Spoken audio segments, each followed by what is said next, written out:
নমস্কার বন্ধুরা, তোমরা সবাই কেমন আছো? তো আমি দেখো আজ বানাবো সজনে ফুল ভাজা। এই ফুলটা আমি আগে লবণ দিয়ে সেদ্ধ করে নিয়েছি, হলুদ দিইনি, শুধু লবণ দিয়ে সেদ্ধ করে নিয়েছি ফুলটা। আর এদিকে দেখো পেঁয়াজ, কাঁচা লঙ্কা, রসুন ভেজে নিয়েছি, লাল লাল হয়ে গেছে রসুন আর পেঁয়াজটা।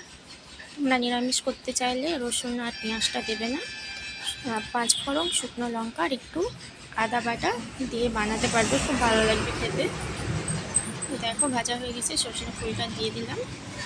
লবণ তো আগে দিয়েছি, লবণ দিয়ে সেদ্ধ করে নিয়েছি, আমি পরিমাণ মতো লবণ দিয়ে সেদ্ধ করে নিয়েছি। আর এখন আমি একটু সামান্য পরিমাণ হলুদ দেবো, সামান্য পরিমাণ হলুদ দিয়ে আমি ফুলটা ভাজা ভাজা করে নেব। তো ভাজা হয়ে গেছে, ভাজা কমপ্লিট হয়ে গেছে। আর এভাবে সজনে ফুল ভাজা বানালে খেতে খুব ভালো লাগে। তো আমি আজকে ফার্স্ট টাইম বানাচ্ছি, আমি আগে কখনো বানাইনি সজনে ফুল ভাজাটা। তো বন্ধুরা, তোমাদের যদি আমার এই ভিডিওটি ভালো লাগে তো অবশ্যই একটা লাইক করো, কমেন্ট করে জানাই যে কেমন হয়েছে। আর অবশ্যই সাবস্ক্রাইব করে দিও, সাবস্ক্রাইব করতে ভুলো না কিন্তু। আর পাশে বেল আইকন বাটনটি অন করে দিও, তাহলে সবার প্রথমে তোমাদের কাছে আমার এই রান্নার ভিডিওগুলি পৌঁছে যাবে।